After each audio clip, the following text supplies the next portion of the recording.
Je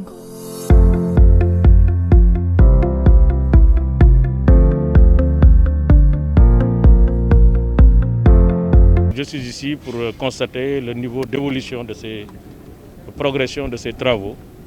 Je suis très satisfait de ce qui a été fait ici, mais aussi des dispositions qui ont été prises par l'entreprise pour respecter, conformément à l'instruction du chef de l'État, les délais de délivrance de ces travaux.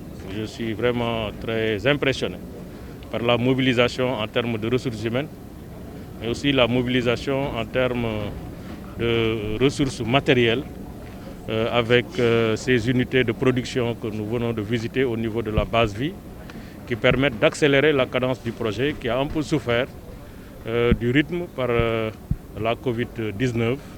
Nous avons constaté une réduction de cadence d'environ 30 à 40% sur l'essentiel des grands projets qui nécessitent une ressource humaine extérieure. C'est dire donc que CRBC est en phase de réaliser le pari du respect du délai, et nous sommes extrêmement satisfaits. L'autre aspect de satisfaction, c'est l'implication des collectivités territoriales qui, en travaillant de manière très intelligente et étroite avec l'administration territoriale, s'impliquent pour enrayer les difficultés, notamment au niveau de la libération des emprises. Pour un projet de cette nature, avoir plus de 90% de libération d'emprise, environ 80% de conciliation, pour moi c'est une performance à saluer. Il faut aller dans ce sens, toujours de discuter avec les citoyens, de mettre le citoyen au cœur de l'action publique pour que nous puissions ensemble avancer dans le grand intérêt du pays pour ces projets qui sont des projets importants.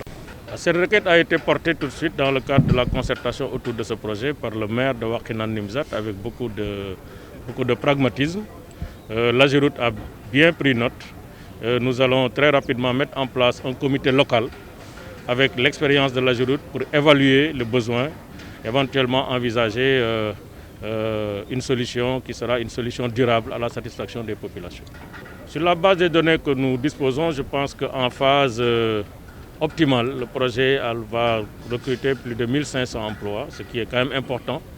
Pour ce début, nous sommes à 380 emplois, dont 300 emplois sénégalais, ce qui est à saluer. Particulièrement, ces emplois sont des emplois presque domestiqués, parce que c'est des emplois qui répondent à une logique de ciblage pour prendre les jeunes sur les territoires qui sont impactés, en tout cas les territoires qui sont traversés par le projet, ce que nous encourageons. Je pense qu'en termes de retombées sociales, c'est un projet qui est extrêmement important. En termes aussi de retombées environnementales, c'est un projet à saluer, parce que ce projet-là va cohabiter avec un autre projet qui est en cours d'instruction, le projet de restructuration du réseau urbain, ce qui est très important au niveau de la région de Dakar. Je pense que tout ça mis ensemble devrait nous permettre d'avoir un réseau performant avec des dessertes en termes de transport collectif, avec le BRT, le TER et l'organisation du rabattement qui va nous permettre d'avoir à Dakar un réseau et un trafic qui est performant en termes d'abord de vitesse commerciale, mais aussi en termes d'accessibilité au niveau des services de transport collectif.